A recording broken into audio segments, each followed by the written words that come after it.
Greetings, kindred. Wishing you all a happy new moon. So let's begin.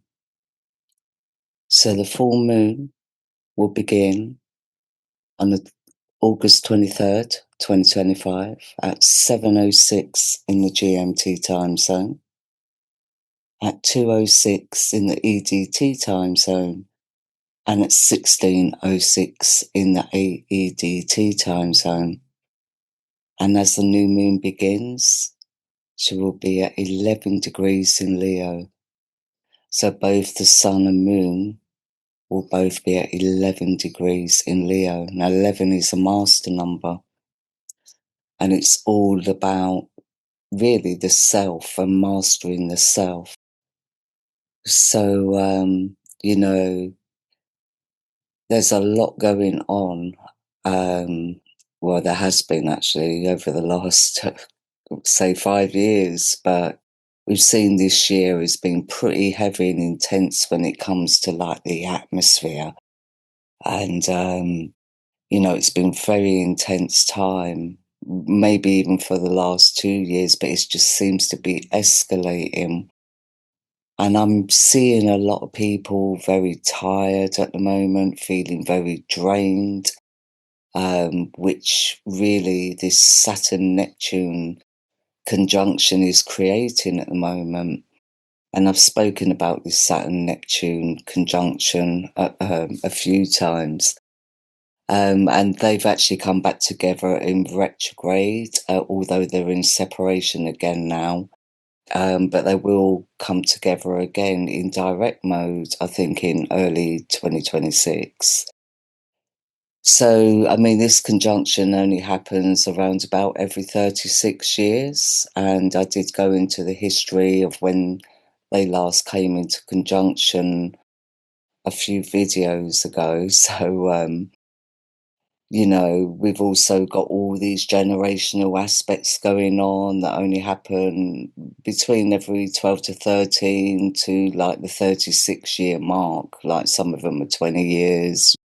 In 2020, we had 5 eclipses when normally we only have 4 in a year. So it just shows you the time frame we're in right now.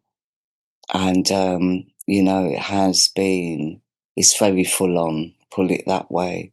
Not a day goes by where we can just like take a breath and relax. Do you know what I mean? I mean, we've had those moments, but yeah, on the whole, it's just been like a little bit all over the place, goalposts being moved. I mean, the moon in Leo is kind of like, again, it is all about the self. It's all about the ego. It's all about our courage, our bravery, but it's also, it's also a sign that's very entertaining. All the Leos I've met actually are like little rays of sunshine. When you meet a Leo, instantly there's a warmth and they're just really good energy to be around a lot of the time. But when they switch, boy, when there's a mood change, they can go from a little ball of sunshine to a roaring, outrageous lion. Yeah, it's quite a sign, really.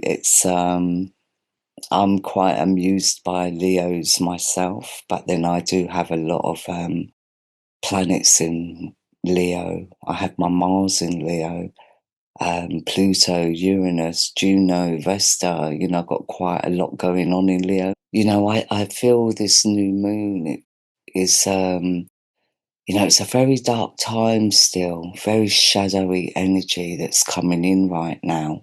Well, let's talk about that first. Because we have the moon in quincunx, or the moon and sun actually, in quincunx to Saturn and Neptune. So, this is where we can feel really overwhelmed, especially when it comes to our responsibilities, or, there might be a feeling where we're lacking emotional security or self confidence, or it could just literally be a lack of stamina. And I think that a lack of stamina is what many of us are feeling right now. For some, there's also abandonment issues coming up to the surface, but there's also this feeling, where we feel we don't belong. And this is further kind of amplified with this T square with the Black Moon Lilith in opposition to Uranus, and both making this T square towards the Sun and Moon. So, that also is about us struggling to find a place in this world. But it also creates like a lot of dramatic change. And Leo, the one thing Leo's not good at is change. So, with all these sudden changes and even mood swings that are going on at the moment, it's leaving a lot of people feeling out of sorts and like a little bit off planet.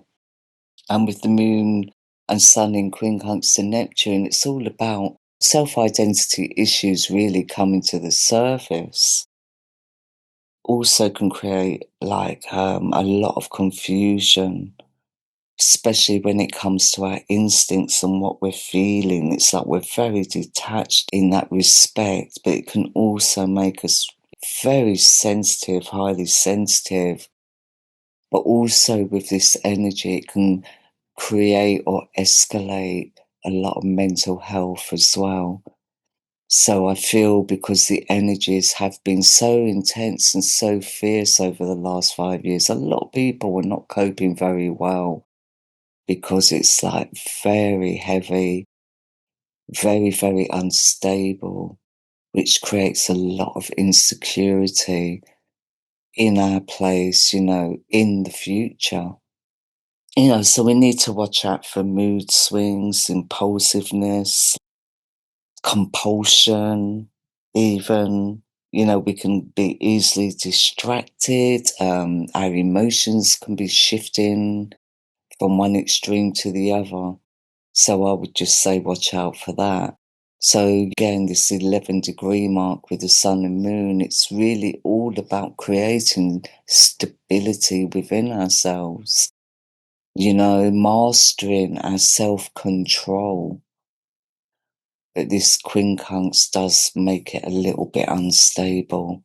And this T square with the Black Moon Uranus, kind of rocks the boat as well.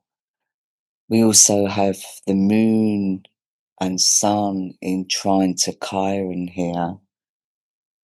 Now, again, this is all about being highly sensitive and, very empathic as well.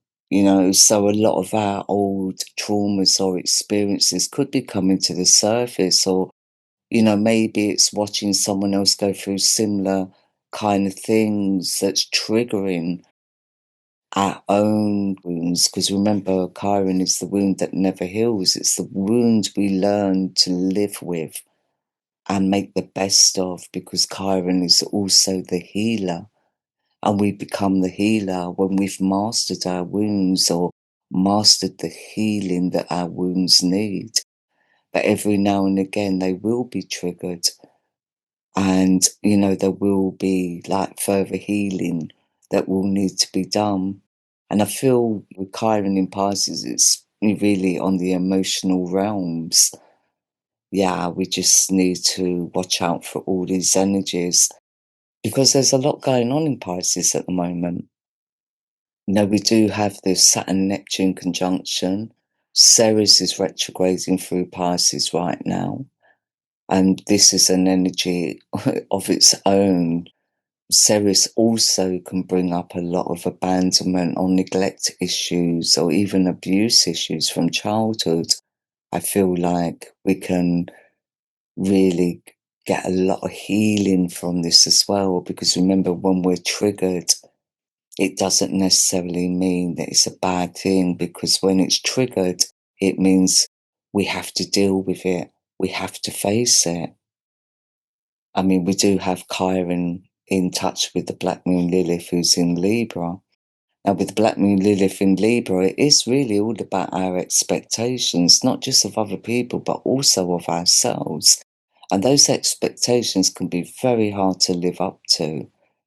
So In quincunx to Chiron, it's like we could be in a dilemma, really, because we can't quite pinpoint where all this emotional stuff is coming from because of the expectations we have put on ourselves. So I would say, because this energy going on, this new moon is a very absorbing energy.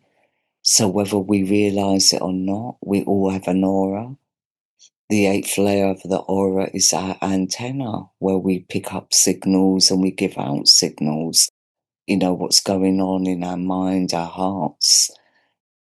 So I would say, like harmonics, music, even maybe gentle exercise, or surrounding ourselves with harmony and beauty, basically, so we can absorb that good energy. That would be very healing.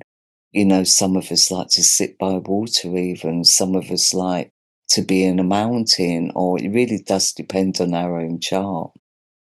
And we actually have 3 T-squares. Now, 3 is quite a number in itself. So apart from this black moon Uranus T-square towards the sun and moon, we also have Venus in opposition to Pluto, forming a T-square towards Chiron as well.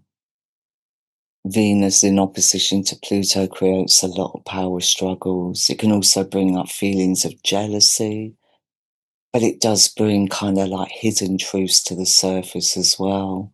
Hidden truths or even emotional triggers, as well as this Uranus Black Moon Lilith creating kind of sudden out of the blue changes. This Venus opposition Pluto also brings changes, but that's both internally and externally.